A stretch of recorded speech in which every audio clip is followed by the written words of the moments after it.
writing a piece of music was kind of like learning a piece of music that you'd never heard before. It just kind of writes itself in front of you. Like, you choose with your own aesthetics, and I write tonally. I try to. You pick what you feel makes a lot of sense. I had such a great time connecting with today's guest in Australia. He was the first person I hung out with during my trip, and he was the last person I saw too. I'm Jason Heath. This is Contrabass Conversations, and I am so thrilled to bring you this conversation with Stephen Newton. Now, Stevie has been a member of the Melbourne Symphony since 2006.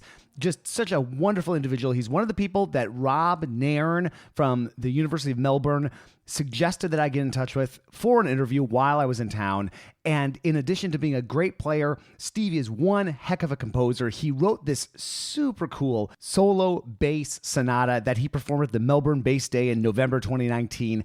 We talk about that and so much more. We're hanging out in the Whiskey Den, which is totally my kind of place. And this was our second time hanging out here. So it's late at night. We've just been spending time with bassist Sue Wolf from the San Diego Symphony, who has been on the podcast before. And I just was so happy that we got a chance to do this. We talked about doing it for days, and I was worried we wouldn't because we were just having so much fun hanging out together that breaking out the mics just seemed like one extra step, but we did. And I think this is just a wonderful conversation. I know you're going to enjoy it. Quick shout out to our sponsors: D'Addario Strings, Steve Swan String Bass, Upton Bass, the Bass Violin Shop, Modacity, Colstein Music, and A440 Violin Shop. More on them later, but let's get into this conversation with my good friend Stevie Newton.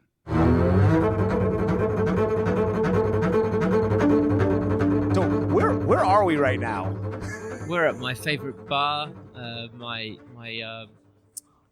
little safe place. We're on Russell Street, around the corner from my apartment on Flinders Street. We're at the Whiskey Den in Melbourne.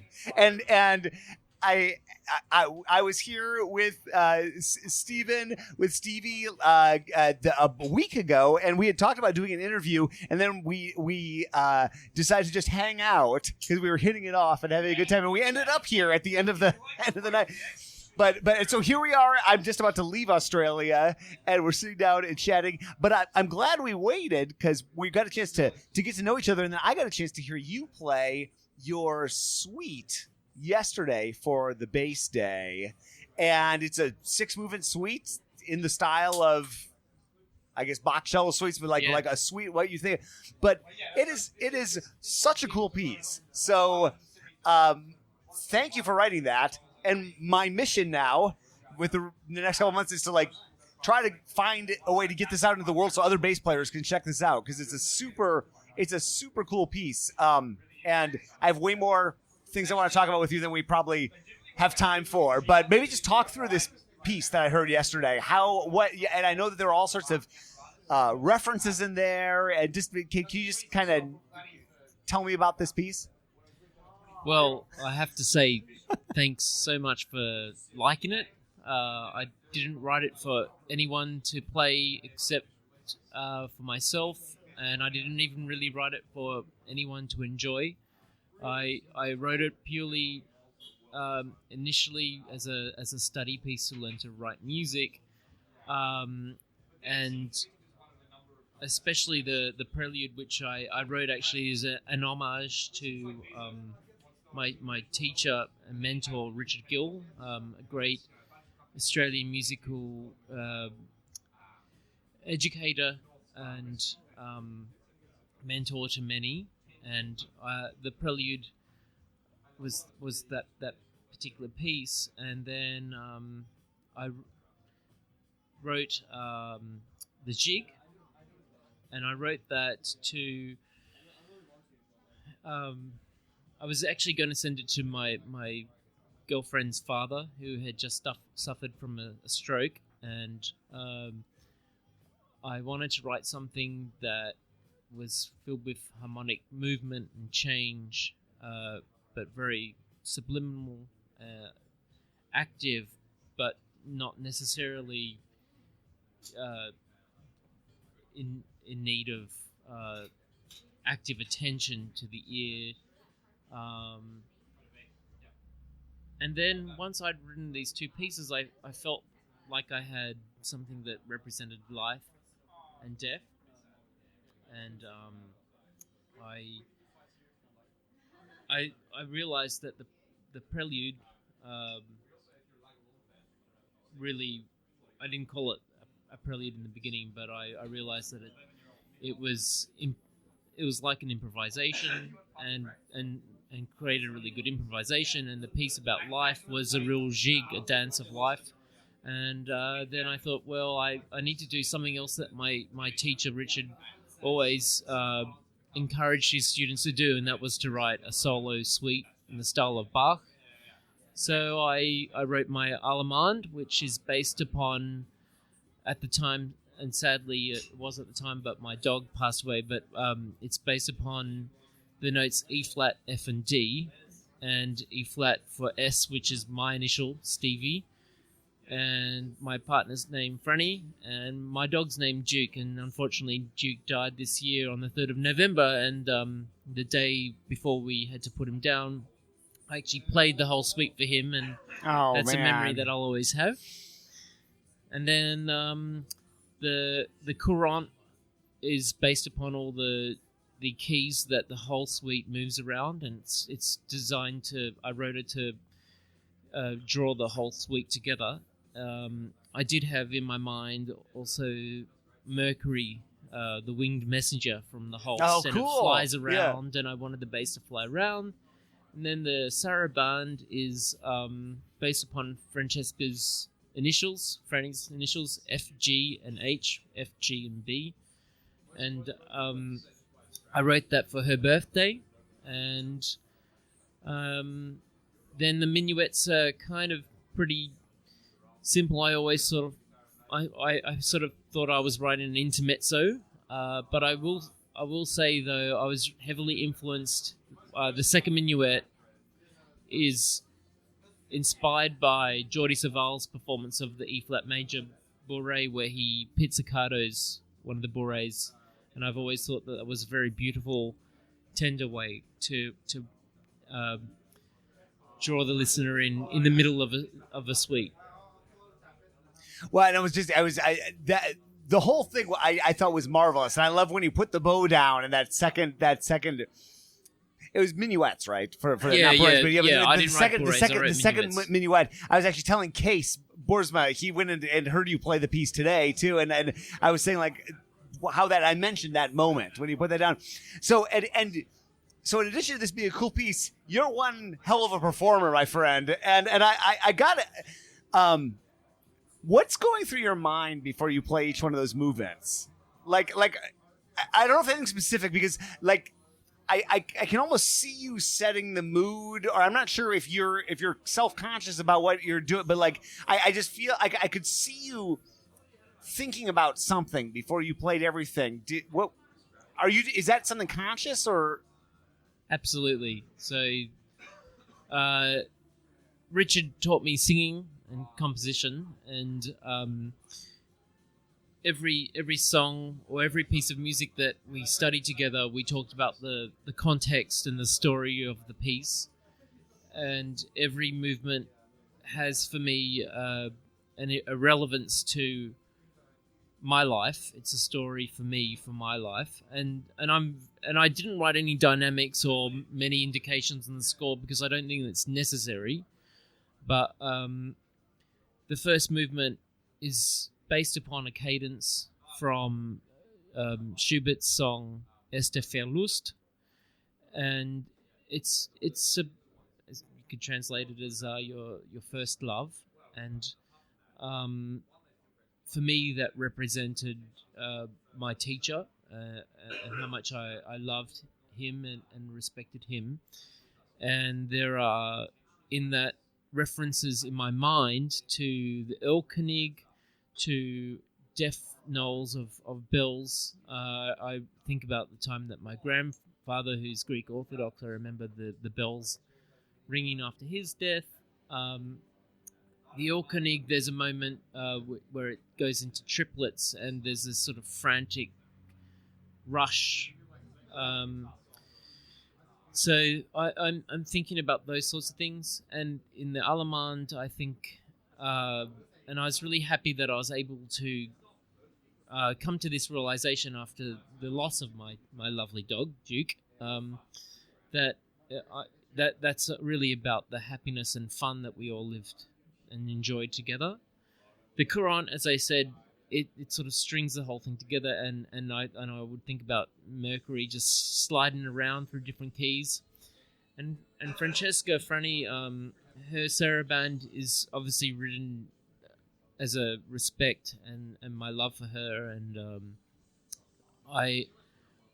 there are moments obviously in all relationships where there's difficulty and beauty and love and struggle and ease. Our relationship, fortunately, is just what is brilliantly easy. But one of the only things that we have to deal with, which is easy for us, is the fact that she travels a lot. So there are moments in that piece where I yearn and think about her, and there's a moment where I put two notes together, the G, and that's where we come together, and that leads to a cadence where obviously it's a sense of comfort and union and joy, and one can interpret that further.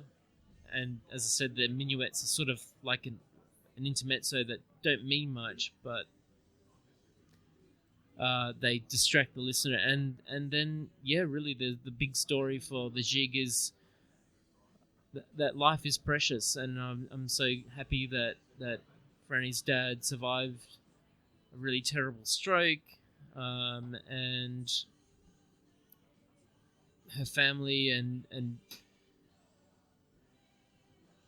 her life and my life and all of the lives of the people that we love are so important to us. Well, we were just chatting. That's beautiful, by the way. But we were just chatting a couple hours ago about compositional process, which is one of those things that's always interesting to me. And you were talking to me about how, and I always wondered, do people write on the bass? Do they write at the piano? Do they break out staff paper and start writing? And you were talking about taking long walks. Yeah, a la Beethoven or something like that. I have this image in my mind. Like is that talk about maybe your process for this piece, or just with Duke it was really easy because when I had a greyhound, and he didn't go down very well in the dog parks. A lot of dogs would like to jump on him, and they're very vulnerable to scratches. But he was a really gentle, lovely dog, and the way that we spent our time together was taking really long walks. We loved walking around the botanical gardens, the Melbourne Botanical Gardens, and Fitzroy Gardens, up near where you're staying, actually. I just walked through there today. It's totally beautiful. Yeah. And at the time that I wrote the Prelude, I actually was living in Windsor, and I was walking around Albert Park Lake. And so I remember the exact spot where I came up with the only idea that I thought was really good for the entire suite. And the way that I've written every movement is I would take a theme, which often I would use, as I just mentioned before, a few initials, and then I would invert it or play it backwards, and then I kind of would have this approach that writing a piece of music was kind of like learning a piece of music that you'd never heard before. It just kind of writes itself in front of you, like you choose with your own aesthetics, and I write tonally. I try to. You pick what you feel makes a lot of sense, and it unforms. It forms itself. Sorry, not unforms. It forms itself kind of before your eyes. But one of my favorite ideas came when I realized, after singing and thinking in my head, oh, wow, when that would actually work really well on the bass. And I mean, it sounds kind of stupid, but it was just one of my favorite ideas. It's the climax of the prelude, and I never even meant it to be the climax of the prelude. I was still halfway, sort of trying to write it, and then suddenly it sort of started to finish itself off without me doing anything to it. Do you need to play a bass beforehand that you purchase? Here's Gary Upton of Upton Bass on that topic. I hear these kind of truisms stated by retailers like, you have to play the bass that you're going to buy. I think that's the worst thing you can say, because... Great if you live in New York City. Yep. Yeah. That's it. or have 10 grand you can spend on traveling, right? But sometimes you have to trust people, right? And sometimes you have to trust someone's reputation. Sending out those videos, and I can hear it, and I can feel it, and I trust this company's not going anywhere, and da-da-da-da-da-da. That's what I tried, right, Eric? I really drilled home. I said, for a long time, like, give them more pictures. Yeah. Give them the videos.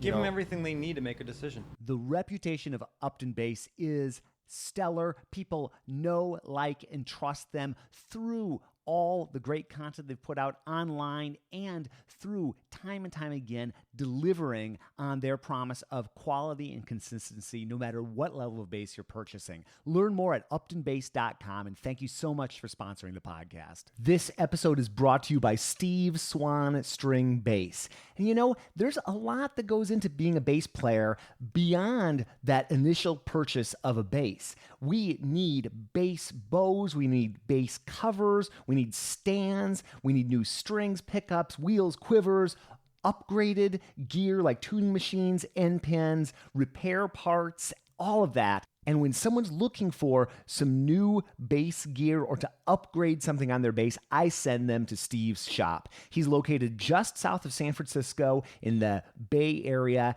and he is the largest dealer in basses between Los Angeles and Canada. That is a big distance, folks. Learn more at steveswanstringbass.com, and thank you so much, Steve, for sponsoring the podcast. Keeping track of what you practice is so critical, and my practice companion, Modacity, it does it for me. It's so awesome. Here's Modacity founder and CEO Mark Gelfo on how this works. Accounting before the spreadsheet was manually handwritten ledgers, and that's where most musicians have been for the last 200 years. And it's time to automate that and save some time and let people focus on what's really important, which is performing on their instrument.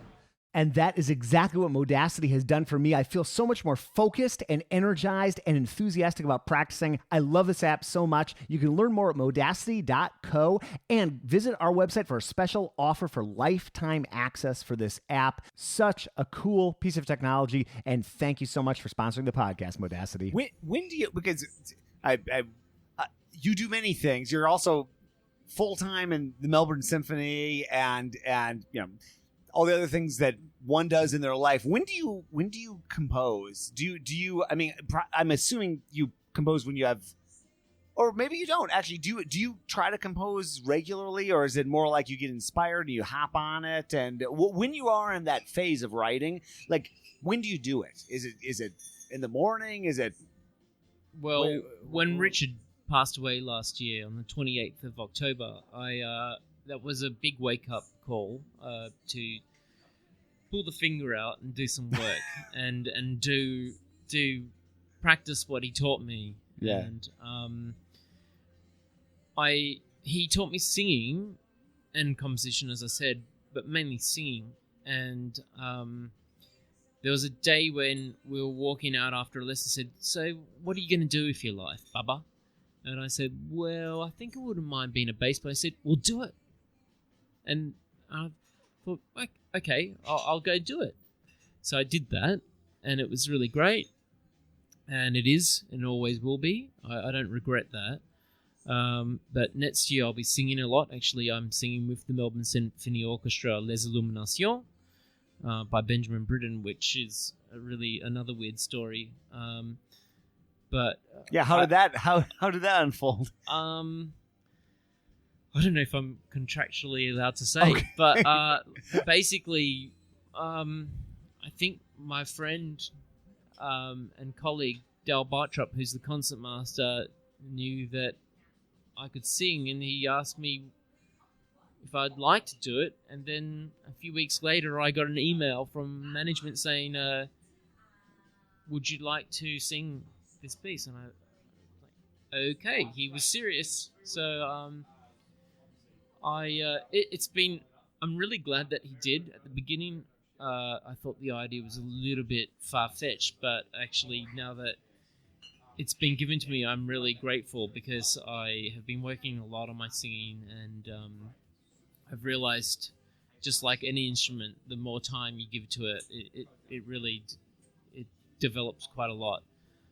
So yeah, the composition thing, to go back to it all, was, I think every child has a dream, of course, and my great heroes as a kid were Stravinsky and Prokofiev.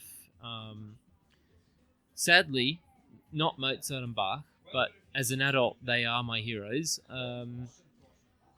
But I just would always dream of being a composer, and I tried to write quite a lot. I wrote some things when I was a teenager, like string quartet movement and songs and different things. And then as I got older and started focusing on getting a job in a symphony orchestra, I had to knuckle down with that. But now that I've had a good go of this, I still have this desire to write, and I definitely plan on studying composition more and more. When did singing come into the picture? Actually, let's go back. Yeah. So how did you get into music in the first place? Yeah. What musical family? And we were talking a little bit about your extended family background, but yeah, how did music fit into the family life? Well, music was I think encouraged, first of all, by my mother, play the piano a bit. But my dad, when I was young, both my parents encouraged it. My sister's a singer. She actually works now with the San Diego Symphony. She works in the management there, but she's a really great singer also. And she has a degree in music education. So for me, singing began when I entered into a church choir in Sydney. I eventually got a music scholarship to a very good school in Sydney also, and when my voice, I'm pretty sure this is how it started to happen, but it wasn't so clear to me because I was a kid, but I'm pretty certain this is exactly how it was. But I was on this music scholarship, and my voice was breaking, and around the same time, coincidentally, I was also wanting to play another instrument, and I was pushing to learn to play the drums. And I remember my mum telling me that she didn't want me to really play the drums, and then the head of music at the school came up to me and said, well, we need some bass players. Would you like to play the bass? And I wanted to play the drums because I wanted to play jazz, which I actually coincidentally never had any experience with after that. A few dabblings, but never was very good at it and never went very far with it. But and hopefully one day I'll get to get some skills in that area too. But so the teacher said, why don't you play the bass? And it was a very heavy suggestion, which I took. And one of the first things my first teacher, David Potts, who was in the Sydney Symphony section, he said to me, so why did you, this is in the first lesson, he said, why did you choose the bass? And I didn't really know what to say because I hadn't really 100% chosen it of my own accord. Right. And I just said, well, I like low notes. So I think I answered it in the most compassionate, respectful way I could. Yeah. And I don't regret it at all. And as you would know, Jason, like the bass teaches you how to respect music, to respect other musicians, to respect the world around you. It's it's a great instrument to teach you to be humble. You don't master the bass. You have to respect the limitations that it sets upon you, and then you're able to transcend those limitations once you understand what it gives you. There's something about the foundational nature of the bass and its role that seems. This is just my crackpot theory. It might not be true at all, but like I notice. It seems to me that a larger percentage of bass players become composers or conductors or do something else, and I've always speculated why, and I wonder if it's something to do with just like living in the fundamental, chord change kind of area, or maybe even in the ensemble, watching the whole ensemble and kind of like seeing things from a zoomed out perspective, maybe not having as many notes as the first violins, depending. I mean, you're playing, Vaughan Williams scherzos aside, or whatever, aside when you're busy. I just always wondered if there's some correlation between like what a bass player does when they're actually playing and composition or other activities. I don't know if there's any correlation, but yeah, I've wondered the same thing. Okay, good. And, I'm not crazy. Okay. And I've spoken to other bass players about it. One of the most flattering responses that one of my heroes of the bass, I won't name names because I don't like dropping these sorts of big calls on people, but they said it was because bass players are more intelligent than most other musicians.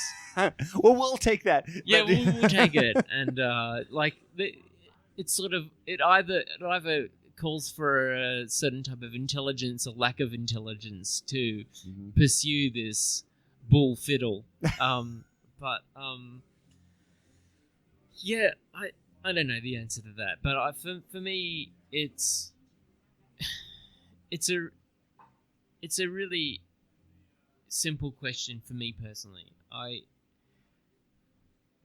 As much as the instrument gives me an endless amount of challenge and desire to improve upon, it also leaves me thirsty to expand and broaden my understanding of music in general and grasp skills on other instruments. And another thing that I did after Richard passed away was start practicing the piano, which I've never done before. And I never learned the piano properly. Like most musicians, I can sort of press a few keys down. Right. But now, after a year of sort of trying to teach myself a bit, I can read through Riemann Schneider's chorales and Bach chorales and bash through a few of those, and I just find that so enjoyable. And I can play the aria from the Goldberg Variations and the first of the two-part inventions of Bach, and I gotta say I really enjoy just pressing keys as opposed to mashing down notes on the double bass and getting my bow straight and my fingers in tune. And also equally with the singing thing, I've really enjoyed the feeling of singing properly again and pushing the resonances within my own voice and body. So if I weren't a bass player, if I was a violinist in maybe the first or the seconds, actually, I know full well not to say first or seconds because my Franny is second violinist in the Australian String Quartet. Sure. Plug. So I know all about the difficulties of the seconds. But, yeah. We just have that lack of notes. And so I can get my job done to a professional level, but then I can have a little bit more time to do a little bit extra. And because I don't find music a chore at all, I'm always happy to do so much more. And if someone could leave me alone for the rest of my life, I would spend the rest of my life tinkering away with music. I love it. What a cool experience to go to the piano And I love that. Like I know I play piano. I'm not a good pianist at all, but I play just well enough to like waste 6 hours in a day. Maybe it's not waste, but I like lose myself and But it's such an interesting experience compared to the things that you have to worry about when you're playing bass. With your whole step hand position, that's all you can get, and like thinking about your bow strokes, and just like press that key and have this like resonance right there in tune. All these things that we're thinking about all the time, and bass. That's a really has that. Maybe it hasn't changed at all, but like, does spending more time at the piano, do you feel like that shapes your composition or your bass playing or singing or anything? Like, have you noticed any sort of change? It's a little bit too early to say. Yeah, okay. For the composition, yeah. But for my ears, it really has. Well, that's something I've always found interesting with piano. And especially like as a teacher, any student who had a background in piano, I could almost always spot it right off the bat. Yeah. They'd play for me for 5 minutes or less, and I'd say, "Wait, do you play piano?" Yeah. Yeah. That's like, oh, okay, because they just that developed sense of. I forgot to say, actually, which makes me think about like the when you see a student who's got those piano ears. So I forgot to mention. So I had this music scholarship at school, but I also joined a church choir when I was really young. I was in grade 3, so my English skills at reading English even quickly enough to read the words and then learn to read the music in time hadn't even developed at all. Yeah. And I was cared for and looked after by a lot of the other singers, so like I eventually got there, and those early experiences of singing, they seem so fresh in my mind, and I've never really left those years, and they are totally formative times in my musical development. For me, singing, I have this natural ability to do the singing stuff, but and single line stuff. But with the piano playing, that's really helped my ability to comprehend multiple lines and hear them. So I've really noticed that when I'm listening to a string quartet now after practicing the piano, that I hear the lines so much more clearly. And I'm pretty certain it's not through exposure to listening to quartets more, but it's actually through practicing the piano. Somebody that was at the bass day yesterday, Andres Martin. I did an interview with him years and years ago, and he was talking about, and this just makes me think, because you wear many musical hats, and I remember talking to Andres, and he said he has these different minds. He has his composer mind, his performer mind, and he also conducts. So he has his conductor mind. So, I'm not sure if you conduct or if you ever go. Okay, but you at least your bass player mind, performer mind, composer mind, vocalist mind. I mean, those. I just think those roles are really interesting. Like, do you do you feel like you go into like a different, you like shift into a different gear when you're composing versus when you're thinking bass versus when you're thinking vocalist, or are you just living music, or? Of course, like.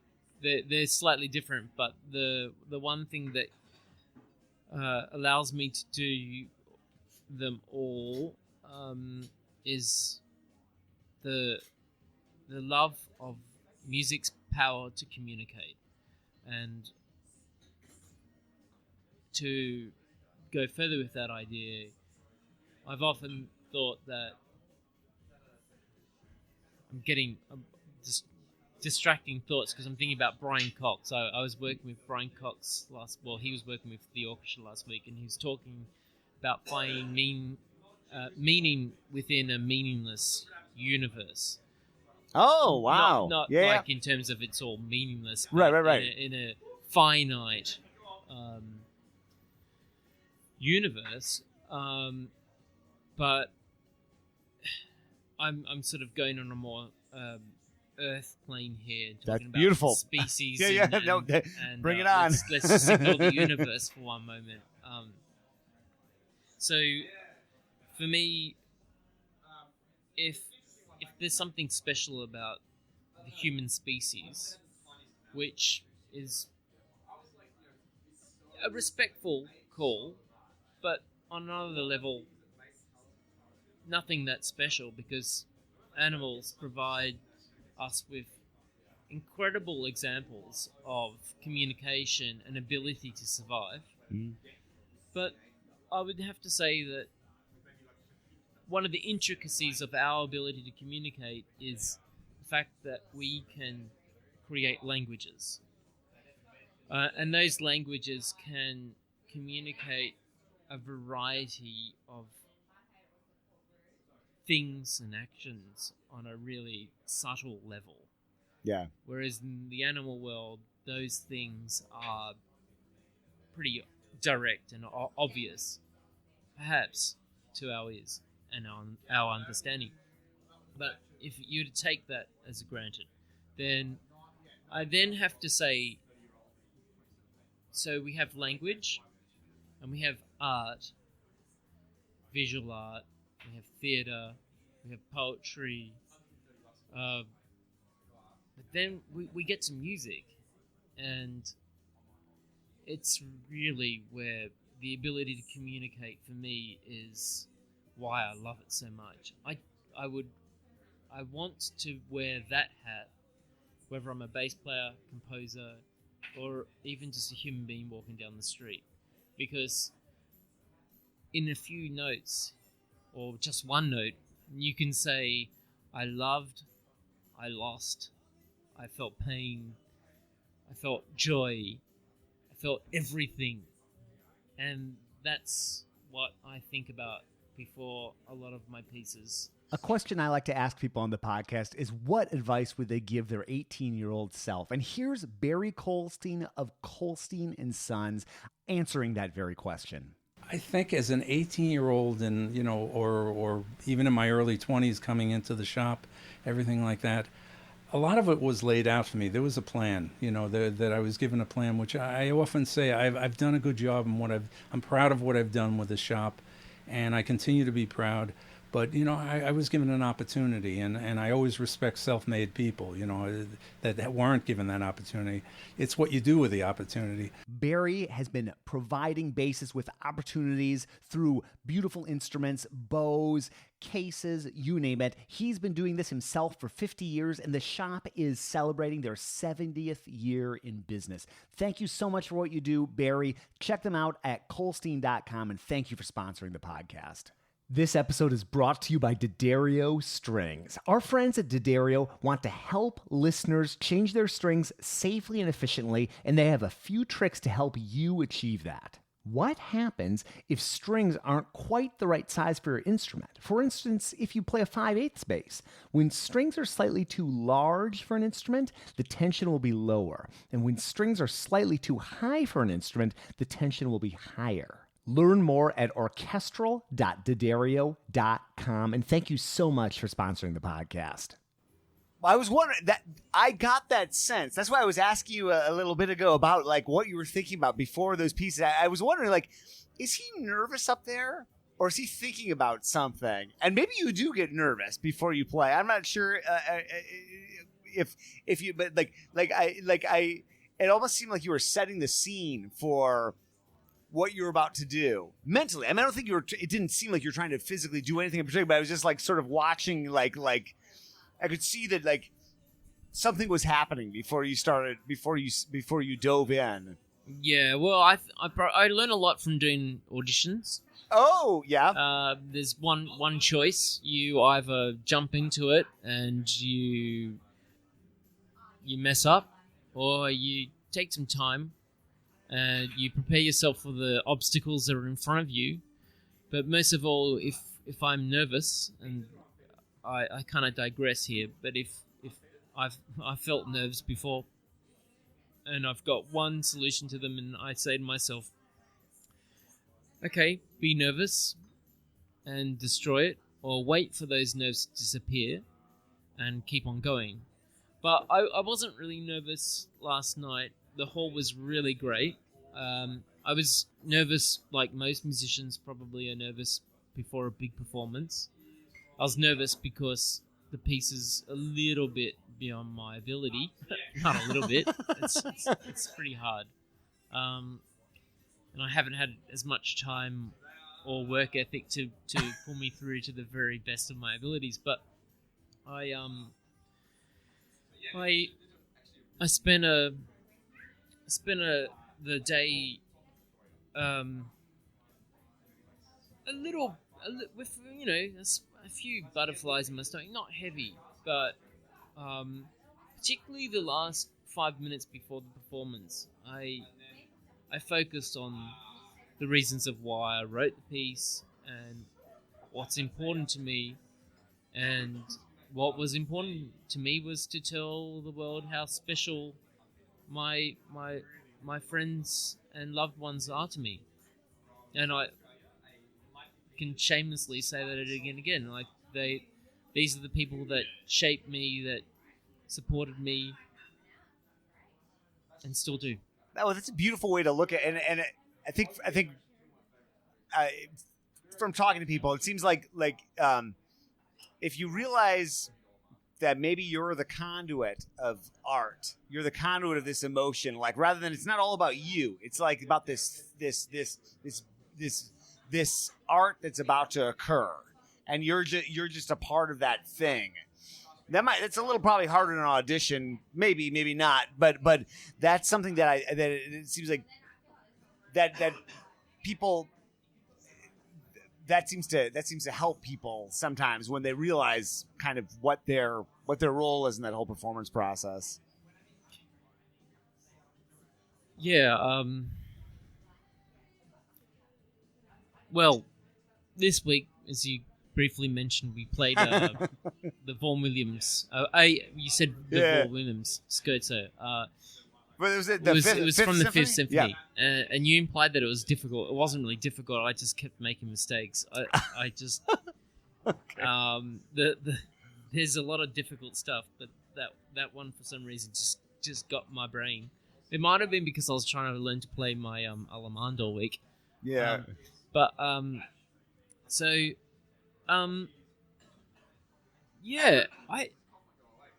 Are we conduits for great art as musicians within a symphony orchestra? I mean, absolutely. Yep.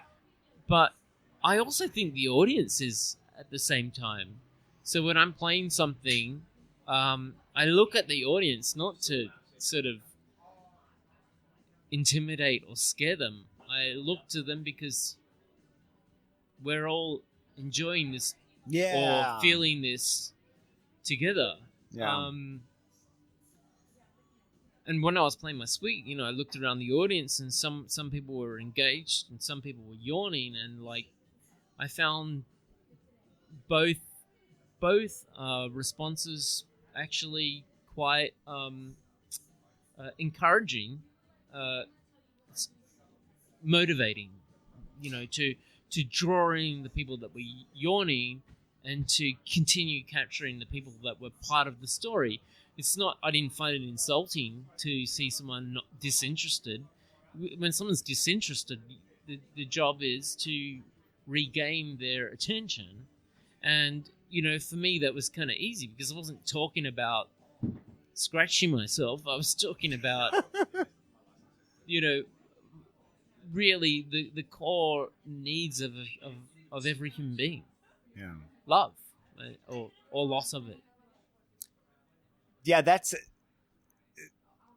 so. When you're playing your music, or maybe in any other circumstances, do you tend to look around? I'm always interested in like okay, something I learned from some public speaking course, which I've been playing around with. I don't know if it's the right thing or not, but I try to find one person who is engaged and I try to play for them.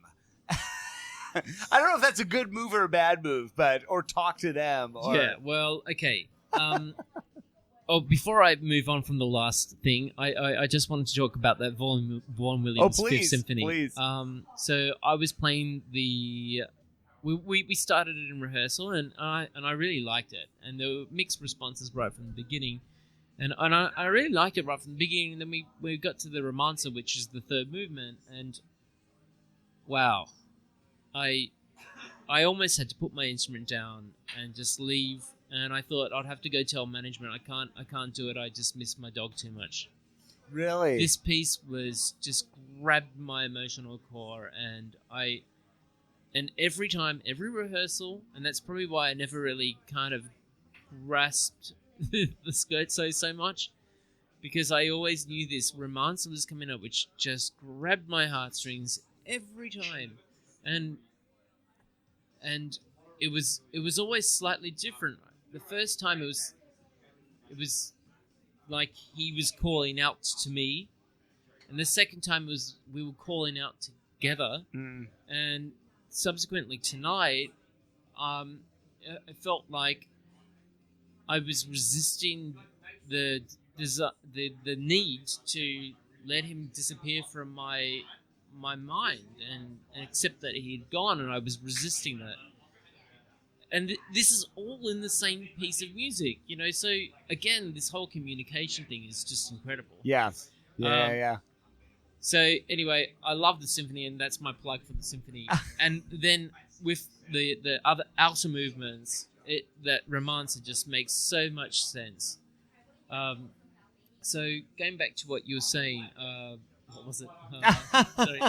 I was just talking about playing for one person. Oh, yeah. The moment. A great thing. And so, so I had to shamelessly plug that symphony. But so playing or speaking to one person, I think it's a really great thing. Last night when I was performing the suite, I knew that I would feel pressure to present this bass piece in front of bass players with different techniques. And so I actually asked some of my closest friends to sit visibly near me. And for me, actually I couldn't see them. But they were there. It was kind of awkward because I was actually looking around searching for them for the beginning. But I've done it so many times now that I knew that it gave me comfort, and then the fact now that I just sort of have done it, and I've gotten so much more confidence in just saying what's important to me, that I guess the training wheels are off. I think the training wheels are well and truly off me. I care about giving not my message, but I care about expressing things that all human beings share in common. Well, I am a fan. That was Likewise. That was well. That was. I mean, I was expecting, good music, but I was just really. I thought, when I hear something, I think the first thing I think is I want to go learn that right now. I think that every once in a while, but that I totally had that urge hearing that piece, and just so I really love your compositional voice. Who you talk about a few composers, but who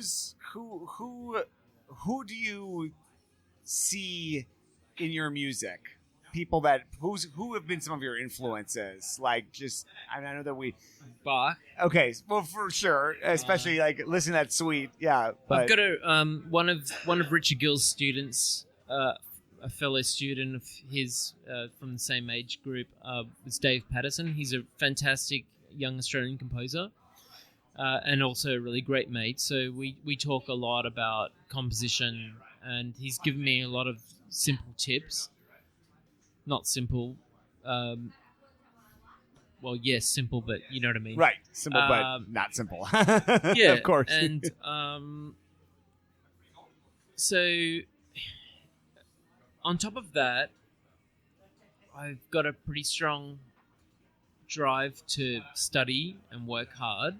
And I think being a bass player has taught me that too, because things don't come particularly easy sometimes Right. on the bass. So I see myself as a real baby in the world of composition, and there's a hell of a lot more work to do. My other influences, I'd have to say, would be the gamba players, the troubadours, Tobias Hume, Morin Marais, Saint-Colombe, and even though it's a different period, but basically listening to Jordi Savall. Okay. Yep. I've always been deeply moved by that sort of gamba sound, and I'm sorry to all the incredible gamba players who I haven't mentioned, because I've met quite a few and love them all also, and strangely, a big influence on my composition, if I can say that at this really, really, really early stage, would be oh my gosh, got a memory block. I'm stuck. That's the beauty of it not being alive. Okay. Well, he's not. He wasn't a musician. Oh, really? Yeah, Escher. Oh, okay. Okay. So Escher's drawings. Really? Oh, that's a fascinating. Yeah. Well, it's so linked to compositional process, the idea of pattern, and how pattern can develop. Yeah. So, especially with tonal music, which I'm always going to be a fan of, and that's not to say that I don't like atonal music or anything other than tonal music. I love the way that tonality provides a platform for people to have shades of color, of tonal color, and develop patterns, and develop from different patterns into new patterns. So I think one of the things, if I ever become a decent composer, will be that will be a real driving force. And I was really struck by that when I wrote particularly the Prelude, because every bar is just a repeat of the bar before it, but in a slightly different way. And, I don't think that it was a work of Bach's caliber by any stretch of the imagination, but working on that level proved to me that I could write a piece, not write it, it sculpts itself, that once you follow where that pattern leads your aesthetic tastes, it's really easy tool to use when you're writing, to follow the patterns. You can guide them and say, well, maybe it's time to sort of head in a slightly different direction, so let's flip that around and go from there. And there are so many other skills that you can learn, but yeah, Escher really surprisingly taught me that. That's cool. But that makes sense. And too. he did write. He would draw to Bach. Oh, really? Yeah. Oh, I didn't know that. Oh, wow. Well, I can't wait to hear more of your music, and I hope you write for all instruments, but I hope you write more for bass. Bass duos, we would love that. Bass quartets, we would love that. More solo bass and piano, anything like that. And it's just really, I'm so glad that Rob Nairn said you got to talk to Stevie, and you were the first person I saw when I got here, and the last person I saw, because I'm taking off for California tomorrow. So I really appreciate what you do and spending some time with you, and thanks for sitting down and chatting. Likewise, you're a great friend. From the first time we spoke on the telephone, I was like, this guy is great. And the fact that you travel around the world to further this instrument, to further music, and to further humanity is it's incredible, blows my mind. So Well, it's a real honor. Well, it's mutual, and I think of this as like the Tonight Show for bass players. So like when you got something else coming out, we're gonna talk again. And I've had people on 4 or 5 times, and so this is hopefully the first of many. Well, thank you very much. And I will say though, I've got something really, really good coming. Oh, I can't wait. Okay, keep me in suspense. That's great. Hey.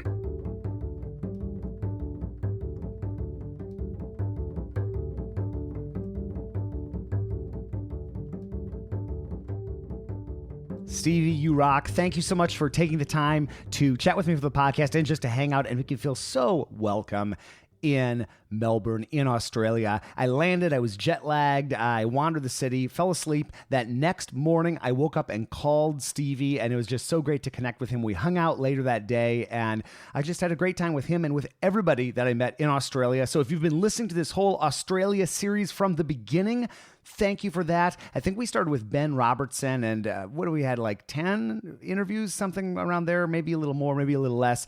Regardless, this is currently my favorite way to connect with people for the podcast, is to actually go somewhere, sit down, and really be in their environment, see concerts, spend time with them, get some food with them, and break out the mics like Stevie and I did here. I think it's just such a cool way to do this. There are many ways to do this. Skype and other various remote ways work well, and I will continue to do those. But boy, do I love connecting with people in person, and in particular, going and just spending time in a place, whether it's New York and 2018, which I did, or Australia. And actually, as I was putting together this series, I realized the first time I ever did this where I went on location was the 2009 ISB convention. So that's going way back, 11 years back in podcast history. I've also done it at several other events like the Golden Gate Bass Camp in Chicago. I've done that multiple times. I did it in 2016 when I moved out to San Francisco, went down to Los Angeles and chatted with Chris Hanulik and David Allen Moore. And so trying to be more intentional about these trips is something that I'm really excited about. These trips are not cheap. So I am so thankful for the sponsors, for what they do to make this possible. And I'm most thankful to you for listening and being with me on this journey. I've had a great time chatting with people from Australia. Much more to come. You are going to be hearing another one of my favorite things to do on the podcast. We're going to be putting out 8 episodes of many people talking about a specific topic. So that's going to be coming for the next month. And I've done these before, these highlights. You can always look up contrabassconversations.com/highlights, and we'll have links in there. So think of this like a glorified clip show, but I think it's way more than a clip show, because we're having this experience. The royal we, me, I'm chatting with Stevie and all these other people.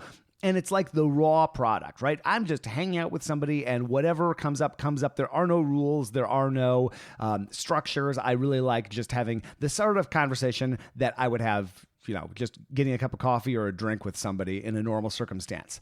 But we are all revolving around many similar topics in these episodes. And so I love to take people's perspectives on particular topics and pull them together. So, and again, if you're listening at this point here, you are a true fan. So I will give you some bonus info on what's coming. So you are going to be hearing in the next few weeks, as I call this up on my iPad, what makes a teacher great, developing your sound, improvisation and learning in jazz, working with the jazz greats, bass setup inside the world's great ensembles, working as a jazz bassist, and Gary Carr and his influence. So that's 8 episodes. And these are only possible because Krista Copper goes through and compiles and timestamps everything that we talk about here on the podcast. All these, what people call, and I call, evergreen topics. So things that doesn't matter whether we were talking about in 2007 or here in 2020. And what I love is you're going to be hearing people from 2007 all the way up till just this Australia trip at the end of 2019 and maybe even a little bit of 2020. So it's people from all different areas of the world, different times, coming together and talking about collective topics. I've done many other shows like this, Winning the Audition back in 2016, Bow Strokes, Standing and Sitting, and a bunch of others. So check out contrabassconversations.com/highlights if you want to dig into that. And again, you're going to be hearing that for the next month. I have many other guests coming up. I'm doing interviews as I speak here this week, but I haven't done these highlight shows in a while, and I think it's great to take a moment and step back. So that's what that is. And in addition to Krista Copper, there are so many other people that help make this podcast happen. You, first of all, we wouldn't be doing this if you weren't listening, so thank you. But also Trevor Jones, Michael Cooper, Steve Hinchy, and Mitch Mooring. And Mitch makes beautiful basses in the Dallas area, just east of Dallas, a couple hours. Learn more at mitchmooring.com. I'm your host, Jason Heath, and we will see you again soon for more life on the low end of the spectrum.